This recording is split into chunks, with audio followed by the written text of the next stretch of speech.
जय छठ मैया, जय छठ मैया, जय छठ मैया, जय छठ मैया, जय छठ मैया, जय छठ मैया। Music by Shankar Singh.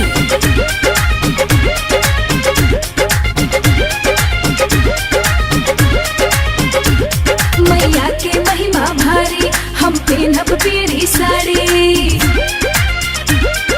जय जय छठी माँ। मैया के महिमा भारी, हम पहनब पीरी साड़ी।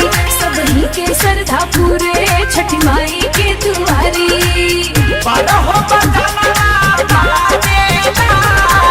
पटना के घाट निकला फलवा से दौड़ा साफे साजेला छपरा के घाट निकला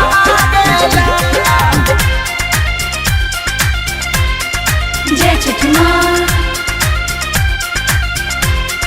जय छठ माँ।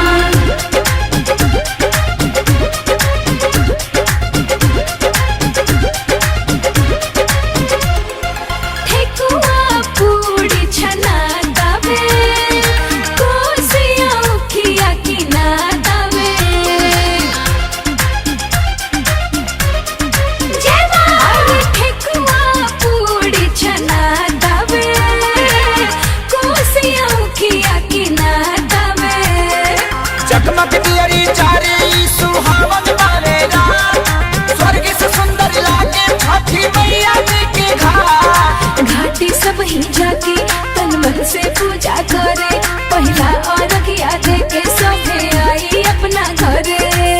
भूखा काली तर सब भागेला, आरा के घाट निकला गेला फलवा से दौड़ा सभे साजेला बक्सर के घाट निकला गेला।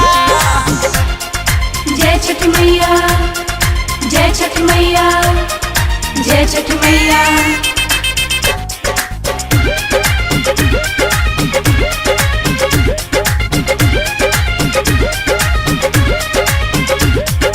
श्रद्धा से यूपी बिहार करे, छठी मैया सब कर उपकार करे।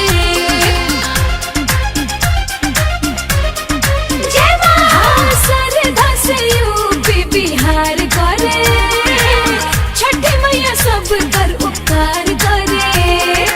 अकेला के भारा उतर जाला हुई पारी, लाइका से आन सभे छुड़े छुड़े छुरी।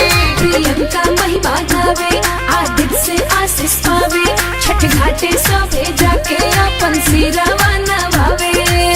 पवन खेसारी रंग भर जागेला, बेतिया के घाट निकला गेला फलवा से दौड़ा सभे साजेला ढालाडी के घाट निकला गेला। मैया के महिमा भारी, हम पहनब पीरी साड़ी। सबही के श्रद्धा पूरे, छठी माई के दुआरी। बारहो बजना बाजेला, पटना के घाट निकला गेला फलवा से दौड़ा सभे साजेला छपरा के घाट निकला गेला। For more entertainment, log on and subscribe to www.youtube.com/venusregional.